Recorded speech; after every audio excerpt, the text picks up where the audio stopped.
मराठी भाषा संवर्धनासाठी आधुनिक तंत्रज्ञानाशी जुळवून घ्यावेच लागेल. बीजी शेखर पाटील यांचे प्रतिपादन. मराठीचा परिसंवादात ही वक्त्यांचा हा सूर.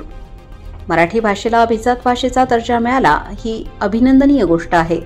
पण याचबरोबर मराठी लेखक, वाचक, भाषिक यांचीही या निमित्ताने जबाबदारी वाढली असून मराठी भाषा संवर्धनासाठी आधुनिक तंत्रज्ञानाचा बागोलबुवा उभा न करता सकारात्मक पद्धतीने आता आपल्याला जुळवून घ्यावे लागेल, असे प्रतिपादन सुप्रसिद्ध साहित्यिक बीजी शेखर पाटील यांनी केले. सार्वजनिक वाचनालय नाशिक द्वारा आयोजित 56वा जिल्हा साहित्यिक मेळाव्याचे अध्यक्षस्थानावरून ते बोलत होते. यावेळी व्यासपीठावर मावळते अध्यक्ष डॉक्टर एकनाथ पगार, सौ विद्युलता पाटील, सार्वजनिक वाचनालय नाशिकचे अध्यक्ष प्राध्यापक दिलीप फडके, सार्वजनिक वाचनालय नाशिकचे पदाधिकारी संजय करंजकर, जयप्रकाश जातेगावकर, देवदत्त जोशी, सोमनाथ मुठाळ, सुरेश गायधनी, गिरीश नातू, विक्रम जाधव, डॉक्टर धर्मा बोडके उपस्थित होते. यावेळी प्रास्ताविक करताना आयोजक तथा सार्वजनिक वाचनालय नाशिकचे अध्यक्ष प्राध्यापक दिलीप फडके यांनी सार्वजनिक वाचनालय नाशिक हे भारतातील कोलकाता, मुंबई या शहरानंतर सुरू झालेले तिसरे सर्वात जुने वाचनालय असून वाचन चळवळीसाठी सार्वजनिक वाचनालय नाशिक नेहमीच नाविन्यपूर्ण कल्पना राबवत असल्याचे नमूद केले आहे. ऑनलाईनच्या जमान्यात चक्क परदेशातही पुस्तके उपलब्ध करून देणारे हे अभूतपूर्व वाचनालय असल्याचेही त्यांनी अभिमानपूर्वक सांगितले. यावेळी आयोजित मराठीचा या परिसंवादात मराठी भाषेचे अभ्यासक नंदन रहाणे यांनी मराठी भाषेवर आक्रमण होत असून मराठी माणूस मात्र न्यूनगंडाने पछाडलेला व उदासीन असल्याने भाषेसह मराठी माणसांचीही पिछेहाट होत असल्याचे स्पष्ट प्रतिपादन केले.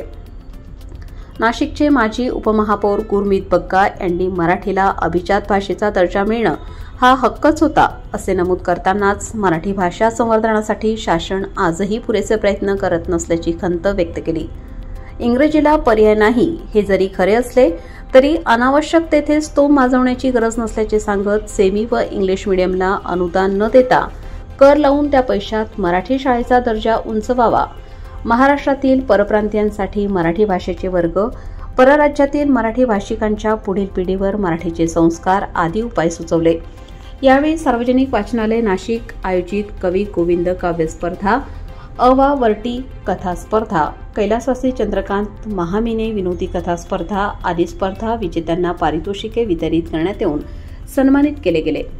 साहित्य मेळाव्यात कवी गोविंद यांचे रघुनाथ महाबळ लिखित व संकलित जीवनचरित्र पुस्तिकेचे मान्यवरांच्या हस्ते प्रकाशन करण्यात आले. साहित्यिक मेळाव्यास लेखक व कवी सर्वश्री नवनाथ गायकर, माणिकराव गोडसे, अमोल चिने, प्रशांत केंदळे, CL कुलकर्णी, सुशीला संकलेचा, अलका कोठावदे, संदीप जगताप, लक्ष्मण महाडिक, उन्मेष गायधनी, अलका कुलकर्णी, भारती देव, मुकुंद बाविस्कर, रामचंद्र जाधव, सुहास टिपरे, संदीप देशपांडे, नरेश महाजन आदींसह मोठ्या संख्येने साहित्य रसिक उपस्थित होते. लेखक नवनाथ गायकर यांना सार्वजनिक वाचनालय नाशिकचा पुरस्कार प्रदान. देशातील कोलकाता, मुंबई नंतरचे तिसऱ्या क्रमांकाचे सर्वात जुने सार्वजनिक वाचनालय नाशिक यांच्या वतीने आयोजित कैलासवासी चंद्रकांत महामिने विनोदी कथा स्पर्धेतील प्रथम क्रमांकाचे पारितोषिक सुप्रसिद्ध लेखक नवनाथ अर्जुनप्पा गायकर यांना नुकतेच मान्यवरांच्या हस्ते प्रदान करण्यात आले. सार्वजनिक वाचनालय नाशिकच्या वतीने आयोजित 56व्या साहित्यिक मेळाव्यात हा पुरस्कार प्रदान करण्यात आला. हा पुरस्कार साहित्यिक तथा माजी पोलीस आयुक्त बीजी शेखर पाटील यांच्या हस्ते प्रदान करण्यात आला.